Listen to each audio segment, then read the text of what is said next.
And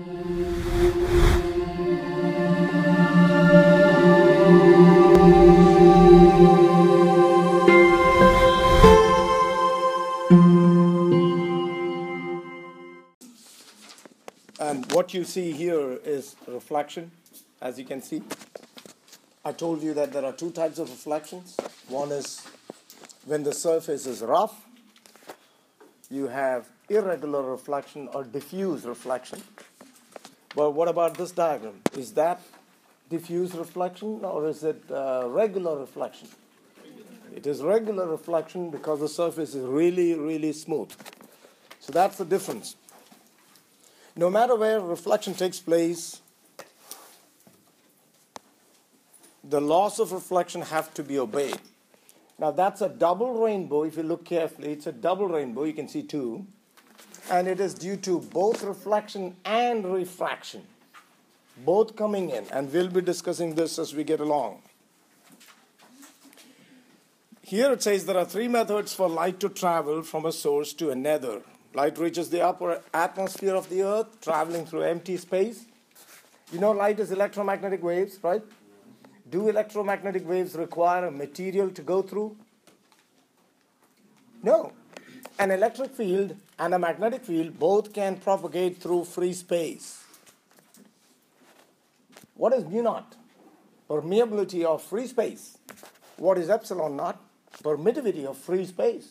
So if an electric field and a magnetic field can go through a free space, means vacuum, and since light is an electromagnetic wave, it can go through free space. It doesn't need any material. So the second part there, it says, B says light can reach a person in two ways. It can either go through the material or it can get reflected. Isn't that what it says? Through or reflected.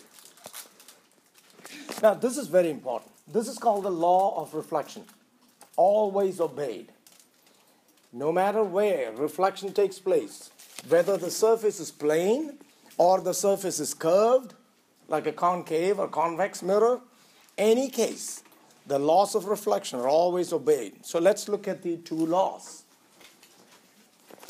Yesterday I did tell you that whenever you study reflection, you have to draw a perpendicular to the surface. Now this is called the point of incidence. This is the incident ray. That means the ray that falls on it. And then you have the reflected ray, correct? The angle between the incident and the perpendicular is the angle of incidence. And the angle between the reflected and the perpendicular is the angle of reflection. Simple. And what is the law? They must be equal to each other. So that is the law of reflection. Theta I is always equal to theta R. The angle of incidence is equal to the angle of reflection. Now, I don't like this because it does not state the second law, but I'm going to state it. You look at this diagram and tell me this. The incident ray, the perpendicular, and the reflected ray, are they not in one plane? Are they not in the plane of the screen? Come on now. That is the second law. All three have to be in the same plane. The incident ray, the perpendicular, and the reflected ray, they have to be in the same plane. So the angles need to be equal and they need to be in the same plane. That will make a lot of sense if you look here and see what I'm trying to say. Let's say that this is the perpendicular. Please watch. This is the perpendicular. And if this is the incident ray,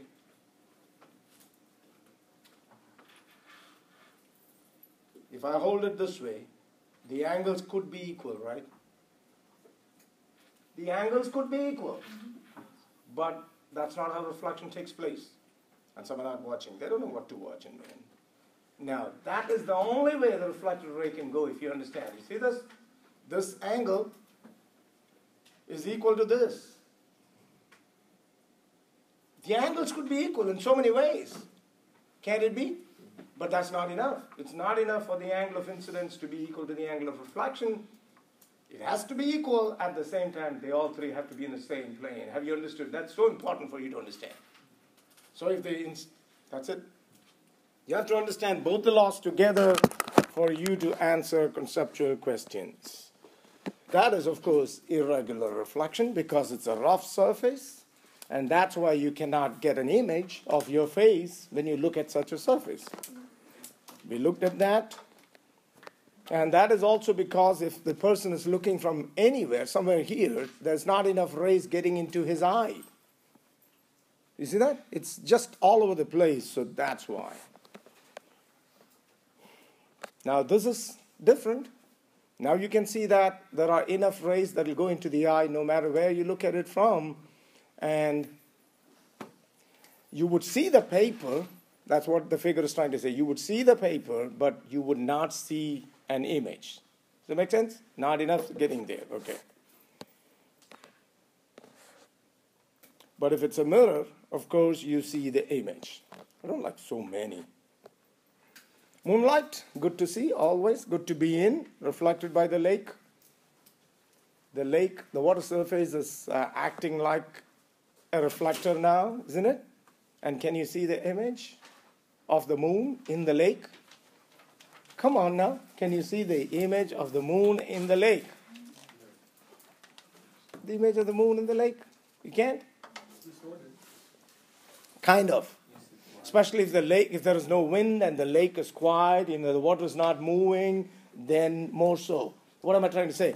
When there's a wind and the water is moving, the surface becomes rough. That's what I'm trying to say. So if it's still, then there is a better chance. Now, this is interesting. This is one of our problems that we're going to do. At Walmart, they sell huge mirrors trying to trick us.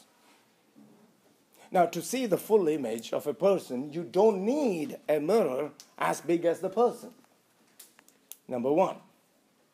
Number two, it doesn't matter where you hold the mirror from the person to see the full image. I know that's surprising. You're always thinking the further you hold it, the bigger the image would be. No. So I told you two things right now. Number one, the size of the mirror need not be what? As big as the person. Number two, the distance of the mirror from the person doesn't matter. But there is going to be a minimum length that you need to have. And it needs to be kept away from the ground at a certain position, as you can see, both of which we're going to calculate. So actually, this is the size of the mirror that you need. But if you keep it on the floor, it won't work. You know what I'm trying to say? So we're going to calculate the minimum size of the mirror as well as how high from the floor you have to keep it. That's going to be our first problem that we're going to do in a minute. So when we get there, you'll understand. But so we can save time there, let me just use this diagram to tell you this. Let's say, or maybe I need to make you think. Does the height of the person matter? Does the total height of the person matter in determining the minimum size of the mirror? That's what, yes. Okay, number two, does the distance from the eye to the top of the head matter? All of our eye-head distance is not the same, believe me. Does it matter? Yes, it does. Why? Watch. To be able to see the top of your head, you should have an incident ray from there reflected off the top of the mirror going into your eye. That makes sense, doesn't it? So then you would be able to see the top of your head.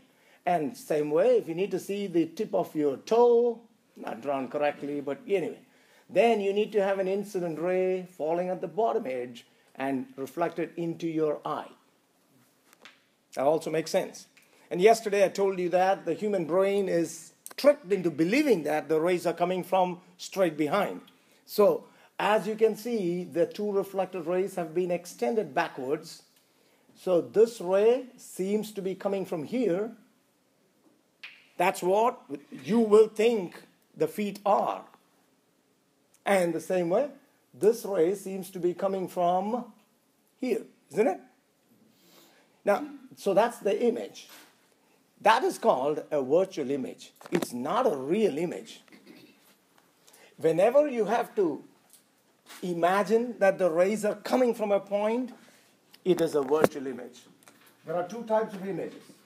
One is a real image, the other is a virtual image. The word virtual means false. How do you know the difference between the two? I'm going to give you two differences.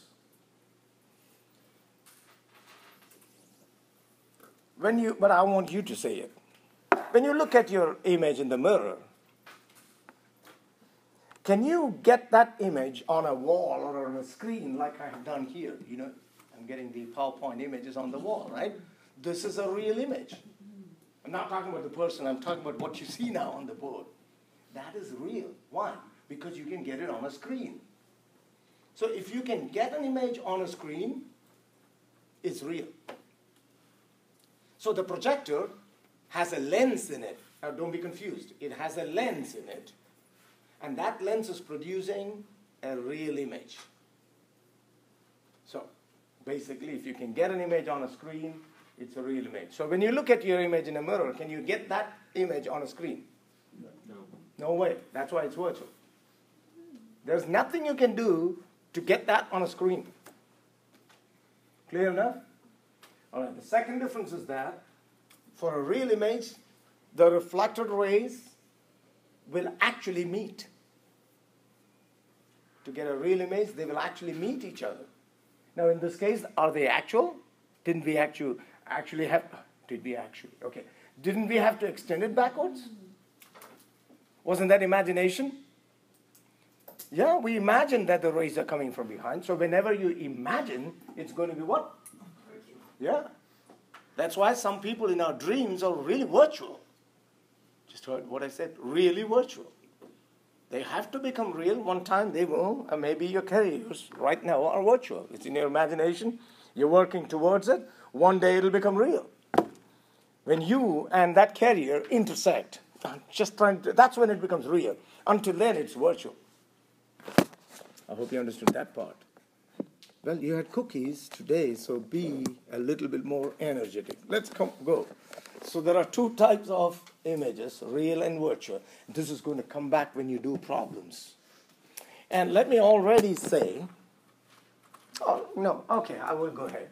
There are three distances you're going to talk about, DO, DI, and F. DO is the object distance. Object distance. What is DI? What is DI? Not DUI.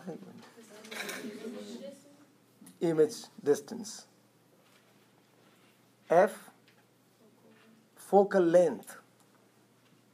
Focal length. In just a minute, you will get what a focal length is. But going back to the diagram, can I go back with this thing? Let's see. Oh, no. Thought we could. Previous slide. Yeah. Okay. What is the relation between DO and DI in this case? Well, everybody knows this is the object, right? And that's the image. And everybody knows from where you measure the distance. The distances are always measured from the reflecting surface. So, isn't that the reflecting surface? So that's DO and that's DI. Got it? What is the relation between DO and DI? The relation between DO, this is DO, this is DI. What's the relation between DO and DI? Give it like a math formula to me. DO is equal to DI. This is physics. If DO is equal to DI, then both have to be at the same point. Thank you. That's a big difference. I hope you remember this. That's a big difference. I'll tell you why it's a bigger difference. What did we say about the image? Was it real or virtual? How did this? What did we say about the image? Virtual.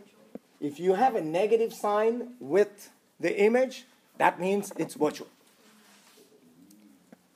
So whenever you know in a problem that it's a virtual image, you got to have negative. Real is positive. I'm just putting, some people get confused with that. Real is positive, virtual is negative. What about DO? Is it real or virtual? DO? Real. That's a real object there. Well, in your case, you wouldn't come across that, but in physics, there are instances where even DO could be virtual. But for you, DO is always positive. Can you remember that? DI can either be positive or negative. In this case, DI is? Negative. Okay.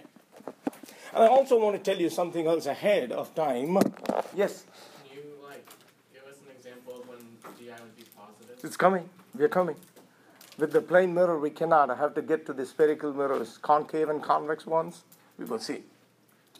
But in fact, I want to give you what's called the law of distances. 1 by DO plus 1 by DI is equal to 1 by F. It's called the law of distances. It's a relation between the three.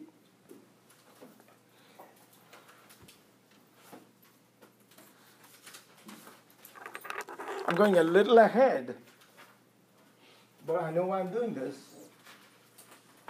Does anybody remember this is how you represent a plane mirror? The shaded side is the non-reflecting side.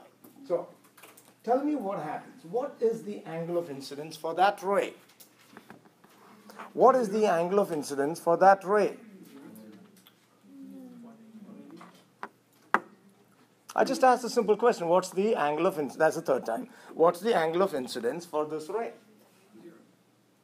I heard 0, I heard 90, and I heard 180. Only one of them is correct. Pick your choice. Most students would say 90, and that's why I'm asking you this question. It is 0 degrees.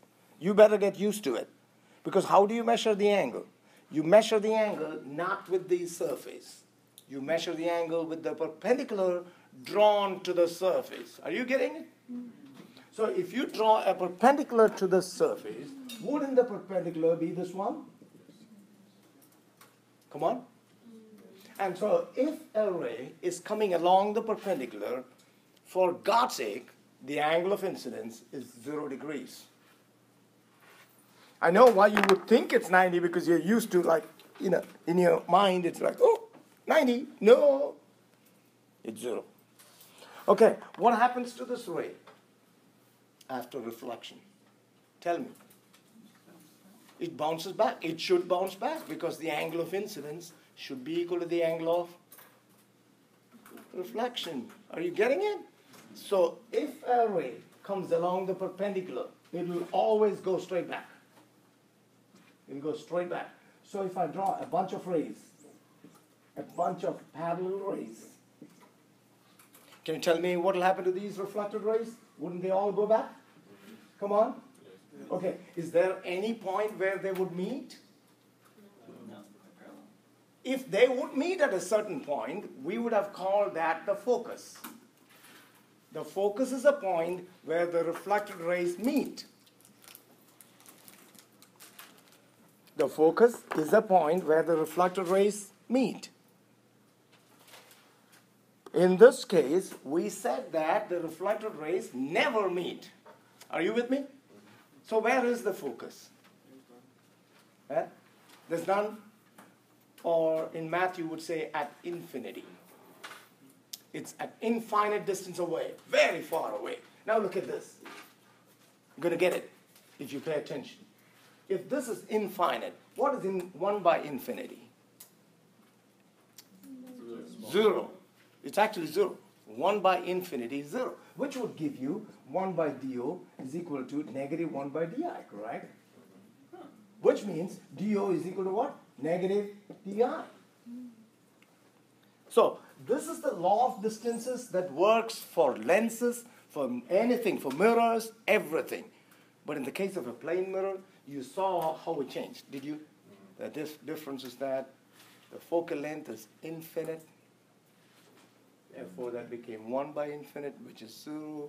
And then I put the math, and I showed you that DO is equal to what? Minus DI. So let's really understand what we are learning. No, not just, for a plane mirror, DO is equal to negative DI. Why? I don't know. That's not how you study science. Any questions? Nothing. Everybody's like thrilled. Okay, let's go on. Well, this usually happens, I have an aquarium at home, and I know that if you stand at certain points, you would think there are two fishes. Have you seen that? Yeah. Which means the light ray from the fish is reaching your eye along two paths. Isn't that what it means? Did you see what I did? Now that is refraction. So far we were talking about reflection, now it's refraction. What's refraction? Bending of light when it passes from one material into another. Which are the two materials here? Water and air. Water and air. Okay. There you go. Oh, do you remember yesterday I told you about Mount Wilson and Mount San Antonio? And I mentioned the name of scientist Michelson using an 8-sided mirror. That's the setup, an 8-sided rotating mirror. Yeah, and I also mentioned 35 kilometers away. What did he do? You don't have to study all this, but you have to know he was trying to find the speed of light. That's all you need to know. And will you believe me, I have not seen these slides. It's not on this, it's directly from the site. I've not seen, that takes courage. I've not seen the slides. Okay, I didn't even know it was there. Look, Michelson calculated the speed of light, and it was how much different? 0.04% different from the value used today. All right, refraction. Who can tell me, why does refraction happen without reading in one sentence? Why does light bend? Change in speed, Rachel, thank you. Change in speed. And that's why the figure shows car driven off from a road into grass or the other way around. Both ways it will bend, isn't it? It's a lawnmower, I'm sorry. See, now you know that I'm not even looking at the diagrams. I see. Oh, okay. Don't shout that out. You got to call me and say, it's not a car. That's when I give you extra credit. Come on, Kristen. No. So, but you understand what's happening. Either way, it bends. But you see that the bending is in opposite directions? Yeah, because, look, and I also told you how it would bend. I told you if this is air, this is water. Let's see if you remember. And that is the perpendicular that I've drawn.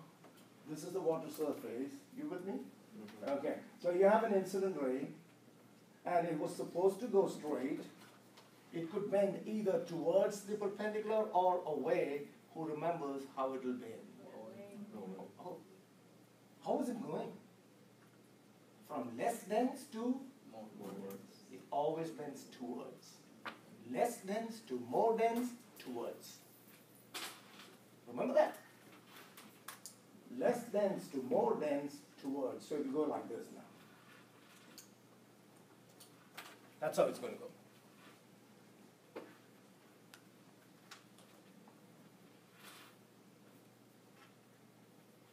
Now all you need to know is less dense to more dense, towards. Okay. What would you call this angle? Angle of incidence, let's call it theta I. And this is the angle of refraction. This is theta R. That would be what? That would never be equal. We are talking about refraction now. That was the law of reflection. In reflection, theta I and theta R are equal. Correct? Let's get this clear. Yeah. But in refraction, they are never equal except one case, which I will make you say.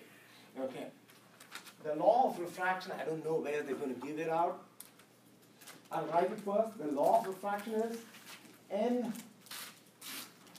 sine theta I is equal to N2 sine theta R.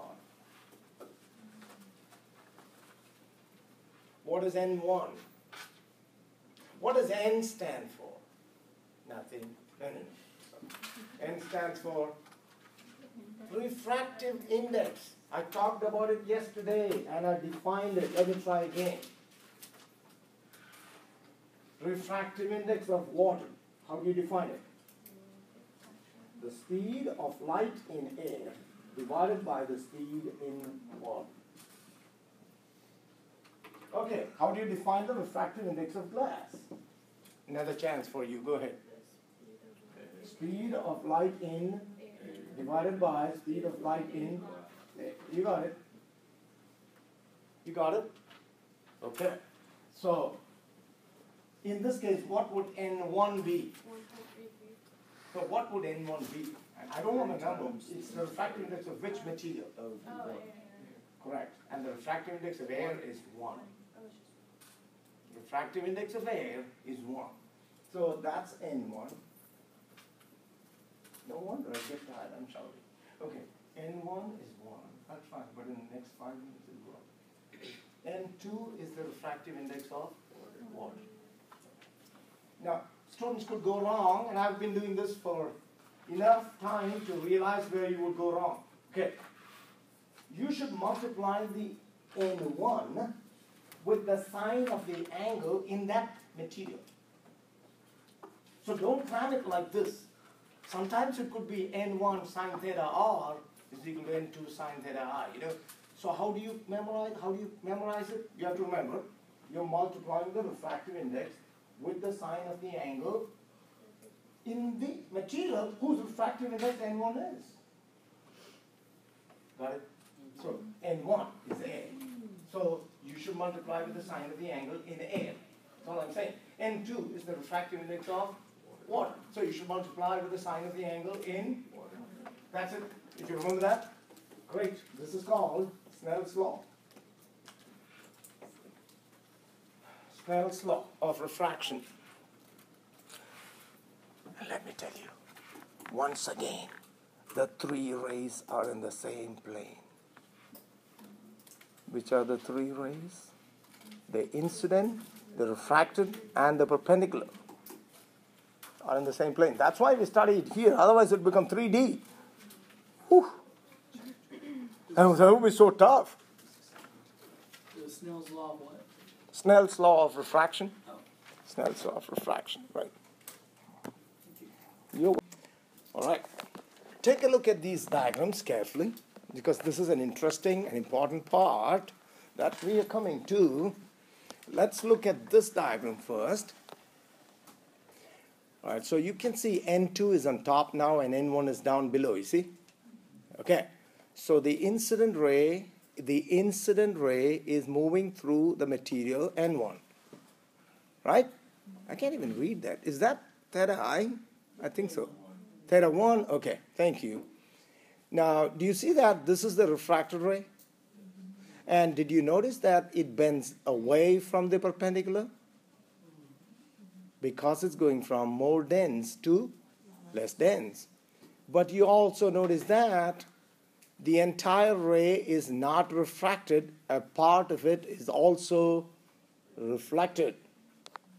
Hey, if you go underwater, lie down underwater and look up, don't you think you can see your image? Have you ever done that in a swimming pool? Yeah, I don't see myself. Huh? I don't see it. You couldn't see yourself, but how would the water appear to be? Wouldn't it be like a plain mirror? If you look at it, you will soon get what I'm trying to say. You wouldn't be able to see everything outside the water. You would see some shiny surface. Come on now. If a surface appears to be shiny, that means it's reflecting light. So you're underwater, looking up, and you would see that shining. Means some of the rays are coming back to your eyes. Okay, but look at the second diagram. What's the difference? What happened to the angle of incidence? What happened? Compared to this, what happened to the angle of incidence? Increased or decreased? Increased. Oh, wow. Do you see the refracted ray? What's the angle of refraction? Oh, I was trying to hide it. Okay, the angle of refraction is 90 degrees.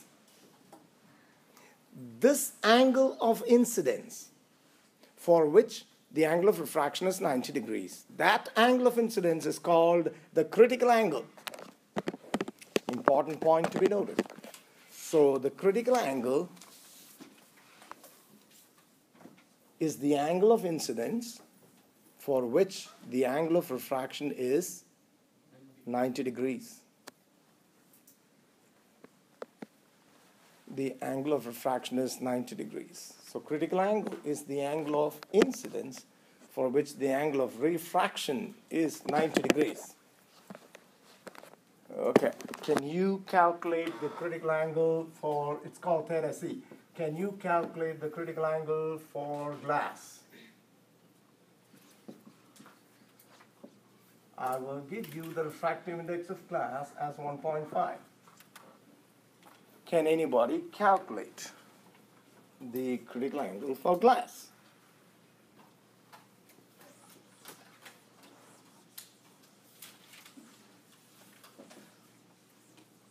Just use Snell's law. You remember Snell's law? Okay, let's draw it first. Glass. Here. Angle of incidence. Oh, should go over the surface. This is what I've been telling you.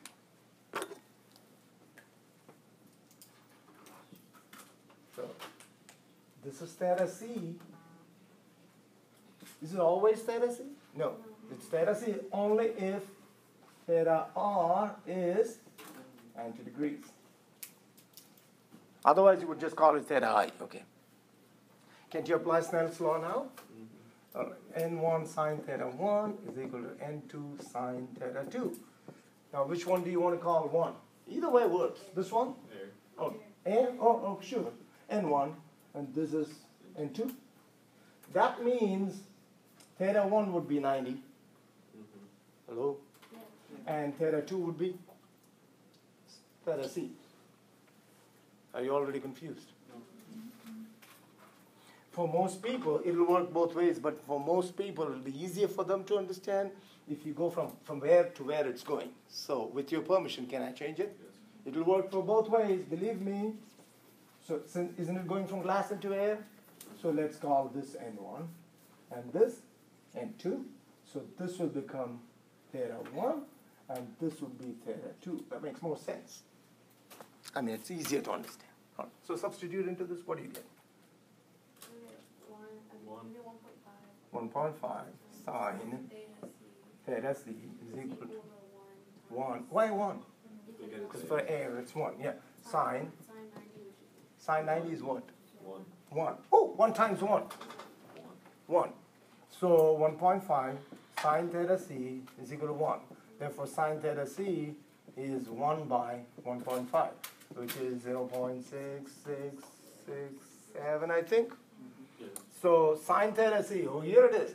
If you get sine of an angle as a number, theta C is the inverse. The inverse of that. Everybody knows how to take the inverse and all sorts? Yeah. So what do you get? 41.82. So approximately 42 degrees is the critical angle of glass. Just remember that. You're building up to something. Can you quickly go ahead and find the critical angle of diamond? I told you the refractive index is, that's what is in my memory. I think 2.1. When you give me the critical angle, I'll know. Just quickly, because I want to talk about that.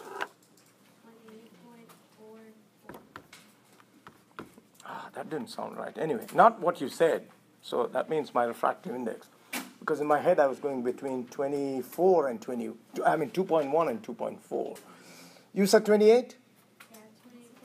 But at least you know that the critical angle of diamond is considerably less than that of glass.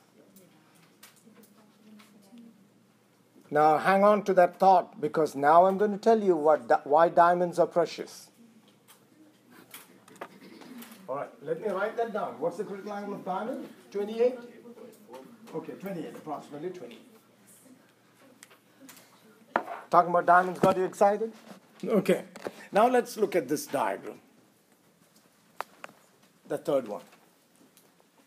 What happened to the angle of incidence as compared to 2? 1, the angle of incidence was bigger than 1. Now what's happening to the angle of incidence? Come on, isn't it even bigger? You see the dotted line actually shows theta C. You see? Watch. Now the angle of incidence is more than the critical angle. I'm shouting with a purpose. If the angle of incidence is more than the critical angle, the refracted ray and the reflected ray combine. Hey, up to here you had both of them. Do you see that? Do you see that? Now you only have one, which means both combined. And that's why it's called total. You know the meaning of the word total? You said that the angle of incidence is Greater than the critical angle. It's called total internal reflection. Total internal reflection. It's right on the screen. In fact, I should not say all, most of the reflectors that you see use this principle. Have you seen a bicycle reflector? Hey, haven't you seen those reflectors on shoes? Oh, come on. Are there batteries in the shoes and is it lighting up like that? Some do. I know some do, especially children's shoes. But most just have a material there. Hello? Do you know what's happening? The light from the headlamp of an automobile hits that. Watch my hand. Hits that, has total internal reflection twice, and comes back. Woo! Did you see that? So the light from something goes into that material, reflected once, total reflected twice, back. And so you think there is light there. Actually, it's the light that's coming back from wherever it came from. That's how a reflector works. Total internal reflection is wonderful because that's how we have the optic fibers. Anybody heard of an optic fiber? No? The first time I saw them was in the 80s, I think, 80s. And you still have those. You have those tiny plastic-like things, and then you have light coming out through one end of them. Hasn't anybody seen that? It looks so beautiful. How many of you know what I was talking about just now? 1, 2 people? Huh? Do you know how doctors are able to see the internal organs without cutting through? Do you know the meaning of endoscopy? Okay, tell me.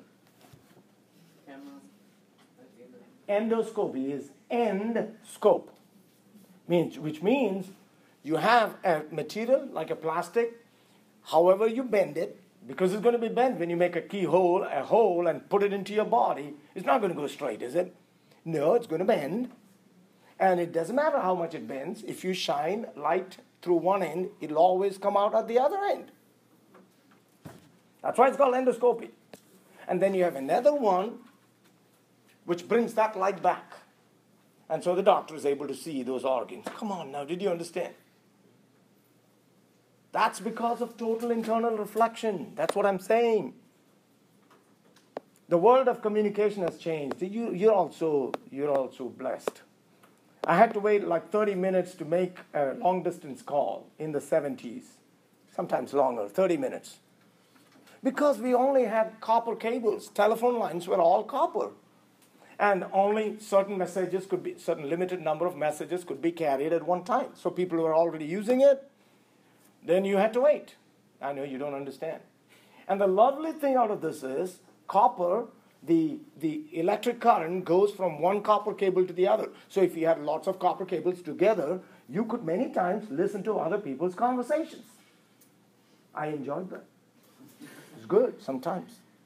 Because you're waiting. You're waiting for your call, and sometimes you're talking, and then you start hearing other people. You know what's happening? Because the copper cables are close to each other, and the electrons spill from one to the other. Never happens now, because now we use optic fibers. The light continues to stay in the fiber, number one. Number two, an optic fiber is so thin that you can have hundreds of optic fibers in the space required for a copper cable. Therefore, now you have millions of communications happening at the same time. Haven't you at least seen them lay out cables on the side? You should watch it next time. The only problem when you have optic fiber communication is where you have to join one end to the other end. Should be sure that nothing goes out into the air. You have to really join them correctly, if anybody knows what I'm trying to say. Otherwise, you lose it all. Because there's a limit to the longest optic fiber you can have, of course, you see. So Joining them is tough, and they take days to combine them. Yes, I saw a hand. So do you know how like Google Fiber works? Google Fiber uses optic fiber all the way. I should stop recording. I was recording. Light is entering one end and coming out the other end. Watch this. Here, actually the light is trying to go from the material of the optic fiber into air, isn't it? But does it succeed? No. That's why there is total reflection there, and again there, and again there. So each time it tries to come out, it does not. So it is totally internally reflected multiple times until finally it comes out through the other end. Because the angles of reflection and incidence remain large. Do you see? Very important. If you draw a perpendicular here, isn't that a big angle of incidence? Do you see that? Hello? So it's always going to be greater than the critical angle, so it comes out. This is the optic fiber that has created a revolution in the field of communications. And that's a bundle of optic fibers. An endoscope is used to probe the body, both transmitting light to the interior and returning an image, such as the one shown. You don't have to cut open. See, I'm excited because this is by physicists. But it's such a blessing for those in the medical field. You see that? So that's why you talk about keyhole surgery. Ever heard about that? Just otherwise, cut open. I see you. Okay, let's stitch it back. Oh my goodness. So that takes how many days now? I mean, for the patient to recover, now it's like in 30 minutes, it's like an ant scratched you somewhere, just made a small hole. You only get to understand it when you have to go through it. I hope nobody has to, but that's what it means. That's why I'm excited about physics. Did I see a hand up about endoscopy? No. All right, fibers and bundles. They're still talking about, they want to give you. I'll talk a little bit about that. Look at the optic fiber. It's actually two materials. Look at it. You have a core, and then you have a cladding. Cladding is the covering material. So in fact, you have three here. What's the material outside? Okay, so you have three. Core, cladding, and the material. And look at N2 and N1. You see that? N1 is this. Who can tell me which is greater? N1 or N2? Be careful. Which is greater? N1 or N2? Which is greater? You have two options. I know you said both. Remember, one of the conditions is that light has to go from a material of greater refractive index to a material of lower. Why do you forget so easily? So which is greater? N1 is greater than N2 because it has to go from a material of higher refractive index to a material of lower. Remember, it has to go from glass into air or water into air. Otherwise, total internal reflection never takes place. Are these... did we talk about that? Oh, no, sorry. Where did it go? Come on. Did we talk about this? Oh, we did. yeah, What's that? The bicycle. That's a bicycle reflector. It's all total internal reflection taking place. The bright spots on these bicycle reflectors, the reflections of the flash of the camera that took this picture on a dark night. Okay. Astronauts place a corner reflector on the moon to observe its gradually increasing orbital distance. I'm just reading. These are binoculars. Ever used one? All right. Okay. They use total internal reflection. I did not want to teach you about prisms, but they're going to force me to. Anyway, prisms, you know what a prism is? It has a particular shape, and that's a total reflecting prism. You can see how the light is. Look, one total reflection, second total reflection, third, fourth, and out. And actually you're able to turn the ray back to where it came from. You know what? You took it opposite and then you brought it back. Have you heard of a periscope? What's it used for? A periscope. Oh, not Twitter periscope, but the actual periscope. Submarines, you have that long tube, because the submarine is down under, you want to see what's happening on the outside. They use the same idea, long tube with 2 total internal reflections. I'm showing you, ding, ding, ding. The captain is looking from down below. He sees everything on the surface of the ocean. They can't, because it's only a small tube that's just wobbling slightly above the surface of the water. Oh, you don't understand anything. Okay. Diamonds! Finally, diamonds. But is this a good diagram? Not so good, but I can use it. All right.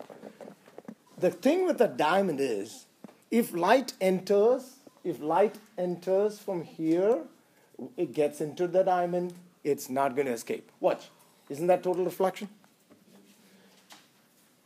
Isn't that nether total reflection? Isn't that nether? This continues. This continues so many times, so when you look from outside, it looks like light is trapped inside the diamond, so it sparkles. Ah, did you understand? You look at it, it's like, wow, wow. Because if light enters it, it's going to get trapped inside. Multiple total internal reflections, and you love it. And he's like, oh, let's pay $1 million for this. Especially if you want to make somebody happy. And then that somebody goes away with the diamond, making you more unhappy. So be careful. Who you give it to. Be careful. It's happened to so many people. No, it didn't happen to me. Okay. Now, the colors. I mean, there are people who give that. Oh, my goodness. No? $1 million? Yeah. I don't know. Yeah, see, people like that, right? Let's not even talk about them. They're not worth talking about. Let's go. How do you explain a rainbow? I sometimes see rainbows when my sprinkler system is on. I'm sure you have done too. The sprinkler system, and if it's early in the morning, and you look, you see a beautiful rainbow, and you stand there and say, wow, this is what I've been telling my students, and they never understood. Okay. Now, for a rainbow to be seen, 2 things have to happen.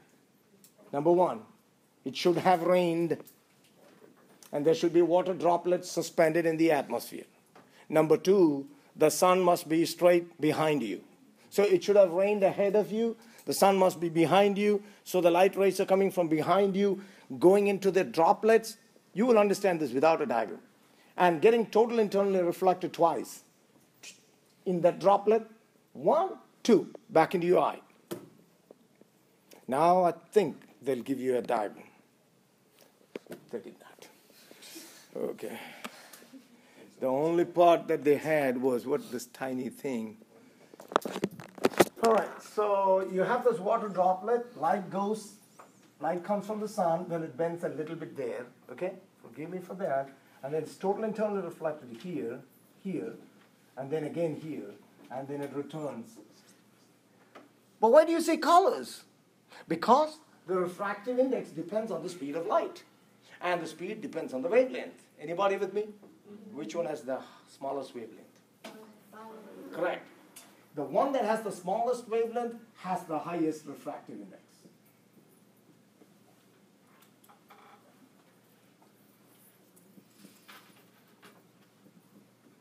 That's what I said just now. The wavelength of violet is smaller than that of red, correct? But the refractive index of violet is greater than that of red. All right, wait. So which one is going to be bend more? Violet or red? Be careful. Bent more. Refractive index shows how much it's bent. So which one is going to be bent more? Violet. Yeah. Didn't you say that? Does that have anything to do with the fact that you said red doesn't scatter easily? No, that's 2 different properties now. Scattering is completely different from total internal reflection. I'm glad you remember that. Okay, but violet bends more. So they don't bend equally. Hey, this is white light. Hello, this is white light from the sun. But since they both don't bend equally, if violet bends that much, red has to bend less, isn't it? So is red going to come out on top or at the bottom? Be careful. I'll show you. You can see the rainbow. You can still see the rainbow. Where's red?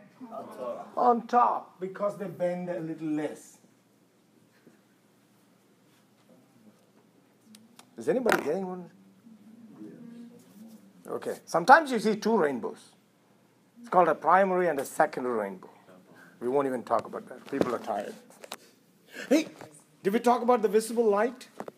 Yeah, we did. 400 to, I said 700, but it's 750 or so. See, red is 750 or so. Visible light. Ultraviolet, infrared. Rainbow is a continuous distribution of colors. All right. So I could ask that question, right? Rainbow is a continuous distribution of colors. One choice. The second choice, rainbow is from violet to red. And which one do you think most people would pick if they were not listening to me? Violet to red.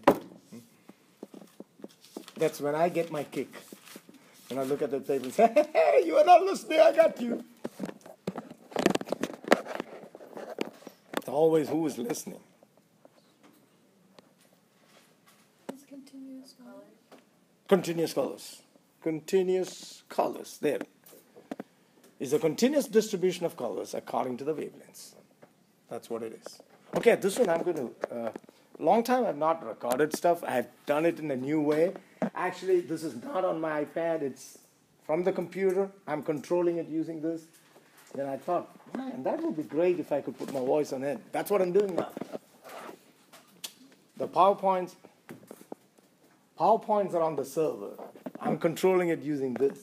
So I can put my voice on that. So that's a cool way. I need not, otherwise I have to take each slide, stick it into this software. That's what I've been doing. It takes me a lot of time. So now I'll do this. I'm getting ready for fall and spring, actually. That's what else can I do?